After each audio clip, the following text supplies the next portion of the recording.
सोनम वांगचुक के साथ जो हो रहा है और सुप्रीम कोर्ट में जिस तरीके से उनकी पत्नी गई है, क्या होगा आगे?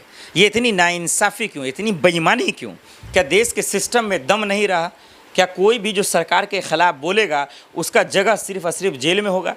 क्या इस देश में पत्रकारिता का धर्म बचा भी है या पूरी तरीके से निस्तो नाबूद हो गया? क्या इस देश की मीडिया हस्तियों को कोई ताकत नहीं है, कोई कुव्वत नहीं है, या सिर्फ जूते खाने वाला ही काम कर रहे हैं? दर्शकों, जिस तरीके से सोनम वांगचुक के साथ जो हो रहा है, यकीन मानिए ये लोकतंत्र के नाम पर थप्पा तो है ही है, साथ ही साथ जो है इस देश के लोकतंत्र को बचाने की लड़ाई में ये एक तरीके से हार है। ये उनकी हार है जो लोकतंत्र की आवाज़ के लिए लड़ता है, जो हमेशा जो है जो लोग संविधान के साथ खिलवाड़ कर रहे हैं उसके लिए लड़ रहा है। क्या गुनाह है सोनम जी का? अरे उनकी पत्नी अगर नहीं होती तो उनके लिए कौन आता भाई? सरकार जो उनके साथ कर रही है वो सही है गलत है? आइए उनको खुलकर आपको बताते हैं दर्शकों, और इस पर लोगों के जो रिएक्शन है उसको भी समझ लीजिएगा। लोग आखिर क्यों कर रहे हैं कि सरकार इसके साथ तानाशाही कर रही है, क्यों कर रहे हैं कि ये बेईमानी है, ये गलत है, ये नहीं होना चाहिए। आइए इन चीज़ों को खुलकर आपको समझते हैं और आपको समझाते हैं। देखिए, सोनम वांगचुक जिस तरीके से प्रोटेस्ट कर रहे थे लद्दाख की आवाज़ के लिए, उसके हक और हुकूक के लिए, वो कहीं से गलत नहीं है। हाँ, हिंसा हुई, जिस तरीके से वायलेंट हुआ वो गलत है, वो खुद कह रहे हैं कि भाई ये गलत है।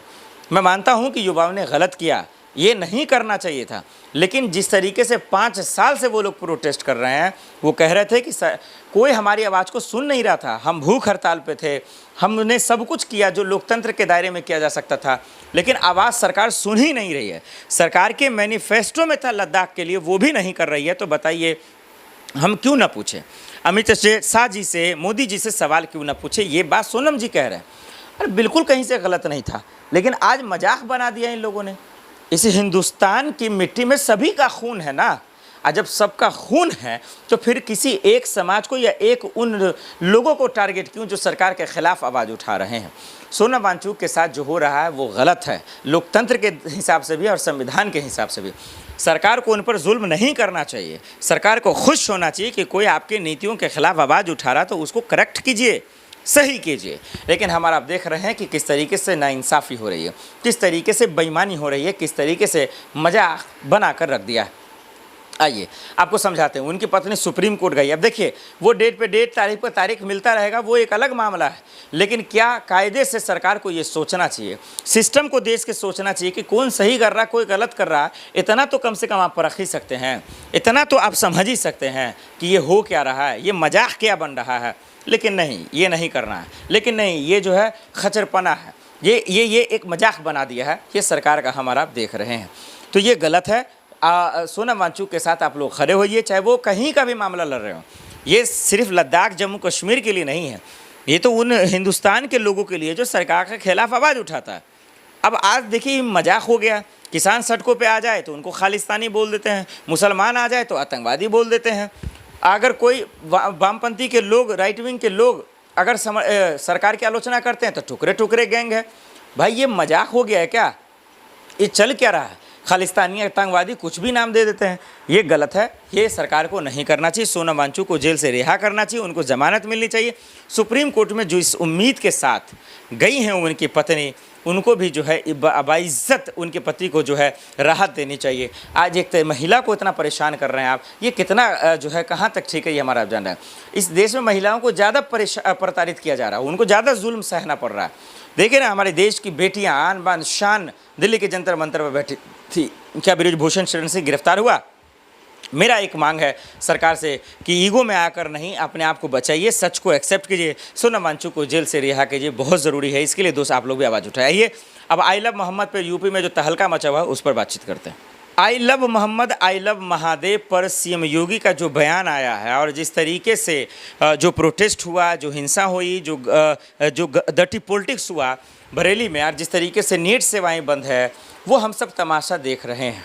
समझना पड़ेगा सरकार की मंशा क्या है, सीएम योगी साहब क्या चाहते हैं, और वाकई में ये जो ट्रेंड चला है ये क्या मसला है। इसमें कोई शक नहीं, जो लोग सड़क पे आ रहे हैं आई लव मोहम्मद की वजह से, वो पूरी तरीके से गलत है। क्योंकि अगर मोहम्मद सल्लल्लाहु अलैहि वसल्लम का थोड़ा सा भी गुण आपके अंदर होता तो आप इस तरीके की हरकत नहीं करते। अरे आई लव मोहम्मद करना घर पे कीजिए ना, आपके आस्था का सवाल, धर्म का सवाल आपके घर तक है, सड़क पे नहीं है। लेकिन मेरा सवाल सिस्टम से है कि उनकी मंशा को समझिए। जो गलत है वो गलत है, जो सही है वो सही है। आई लव मोहम्मद कहने का हक मुसलमानों को है, कोई माई का लाल आपको रोक नहीं सकता, लेकिन उसके लिए दायरा है, उसके लिए लिमिटेशन है, उसके लिए तमाम चीज़ें। लेकिन वहीं अगर कोई आई लव मोहम्मद कहता है या आई लव महादेव कहता है तो उसका भी हक है कहने का, लेकिन सबके लिए दायरे पे, पब्लिक प्लेस पे नहीं, किसी को चिढ़ाने के लिए नहीं, किसी हिंसा को फैलाने के लिए नहीं। ये पूरी तरीके से गलत है, साफ सुथरी बात। कानून से ऊपर जो जाएगा वो सलाखों के पीछे जाएगा। तो मौलाना तौकीर राजा अभी जेल में है हमारा, आप जानते हैं, लेकिन उसको लेकर जो राजनीति हो रही है यार, जो बोल सूबे के मुख्यमंत्री का रहा है वो कितना घिनौना है, वो कितना घटिया है, आप इससे अंदाज़ा लगाइए। मैं एग्जाम्पल के साथ बता रहा हूँ। आई लव मोहम्मद को लेकर जो भी हुआ, चलिए सरकार एक्शन ले रही है, अच्छी बात है, जो इसका दोषी है जेल में डाली।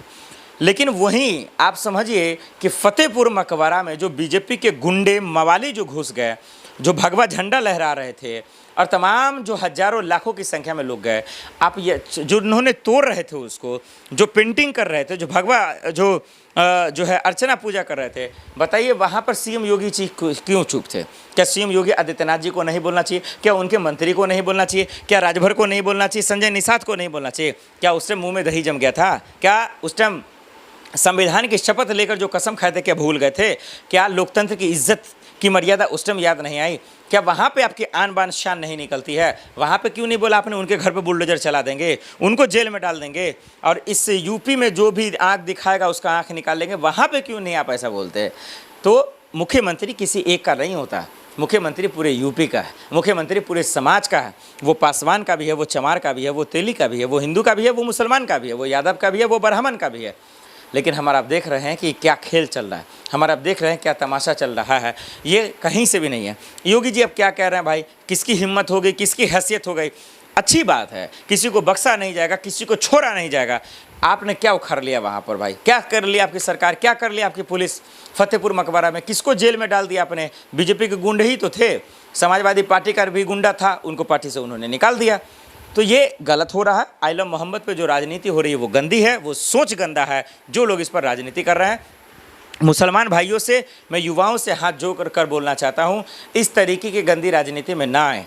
आई लव मोहम्मद करना है, अल्लाहू अकबर करना है, वो आप अपने घर के अंदर करें, मस्जिदों में करें, जो आपकी पाक दहलीज है उस पर करें। ये गंदी सियासत बनी बनाई पिच पर ना करें। इस पे फील्डिंग करेंगे, इस पिच पर खेलेंगे, इस मैदान पे खेलेंगे जो सियासत ने बनाया है, तो फिर आपका जगह जेल में जाएगा, फिर आप सलाखों के पीछे जाएंगे, आपको बचाने वाला कोई नहीं आएगा।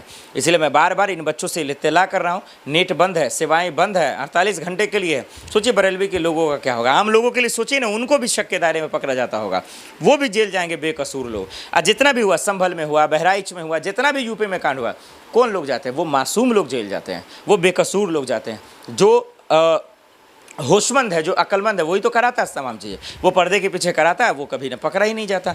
तो ये चालाकी को समझिए, इनके बेईमानी को समझिए, और सीएम योगी आदित्यनाथ निष्पक्ष कार्रवाई कीजिए।